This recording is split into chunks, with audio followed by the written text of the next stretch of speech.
Jacob was a conniving schemer. He would use anybody and anything to further his cause. His entire life's story was based on and in conflict. He was just a confrontational kind of person. To add to his already deceitful character, his parents' favoritism and partiality at the birth of the sons only added fuel to an already complicated situation. You can be a bad parent with good intentions, but a bad parent. For Isaac and Rebekah, their partiality and their favoritism toward Esau and Jacob led their sons into conflict,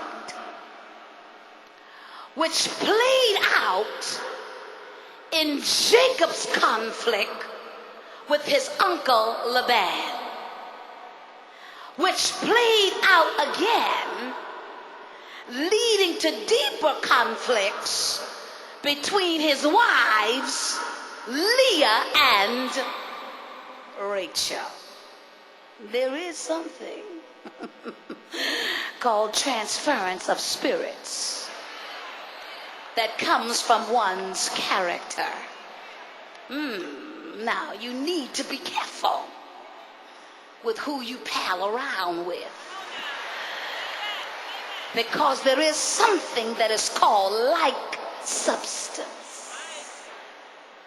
Tend to hang around folk who are somewhat like you. Jacob's trickery caused him to live a life full of struggle and opposition. Nobody could ever quite trust Jacob. He had the reputation of always using people to his advantage. He was the kind of person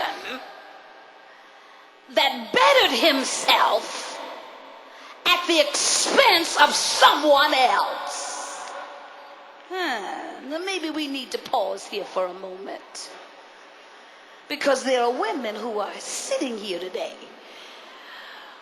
whose lives are all messed up because you have chosen people into your life, and you have allowed them to remain in your life, who do nothing but use you.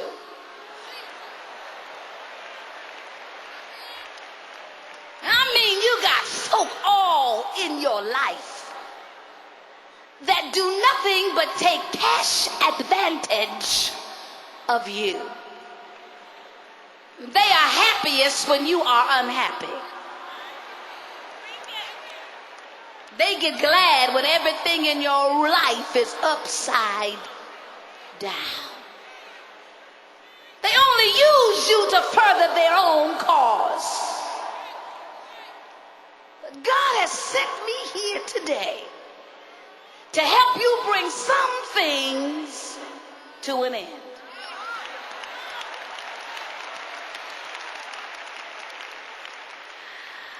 God wants you to recognize that some things will only end when you end them.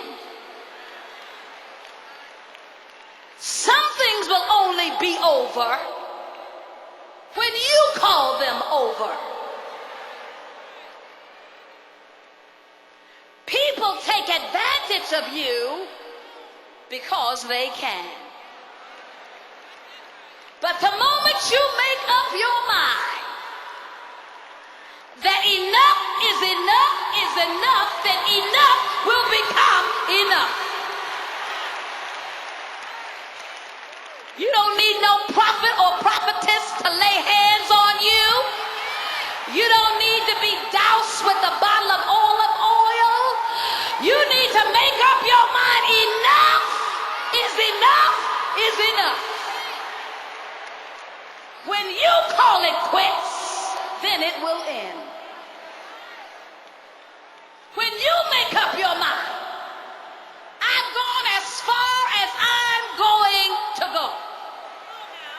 I have taken all I am going to take. When you make up your mind that you don't want to be bothered anymore, and when you tell folk, if you're not about the business of adding to my life, well, I can no longer afford to be a part of this relationship. I need about 50 folk who know what I'm talking about to clap your hands right here.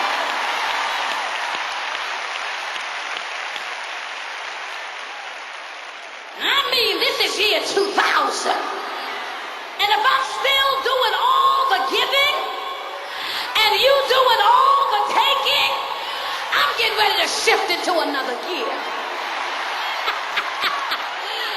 I mean, I said no more taking advantage of me. And I want no more grief.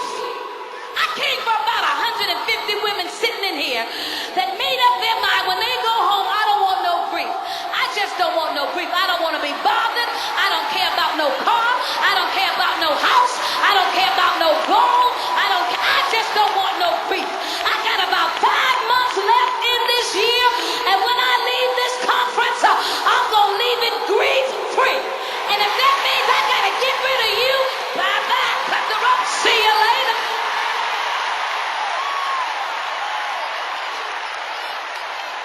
I dare you to slap your neighbor on the shoulder and say, I'm through. Slap the neighbor on the other shoulder and say, did you hear what I said? I am through.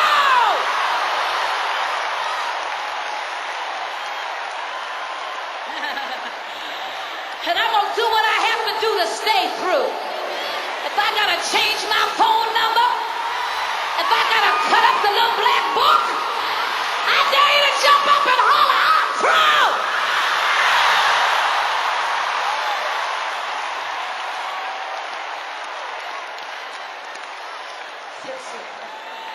I don't want no more grief. Been in this thing too long. I'm getting ready to come out of this thing grief-free. I want the devil to hear me saying I don't want no more grief. If I got to cut up the pictures, if I got to double bolt the door, I want no more grief.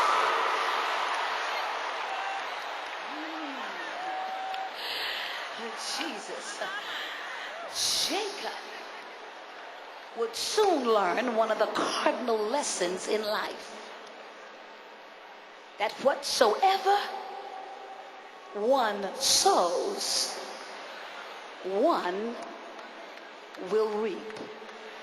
It's a cardinal lesson in life.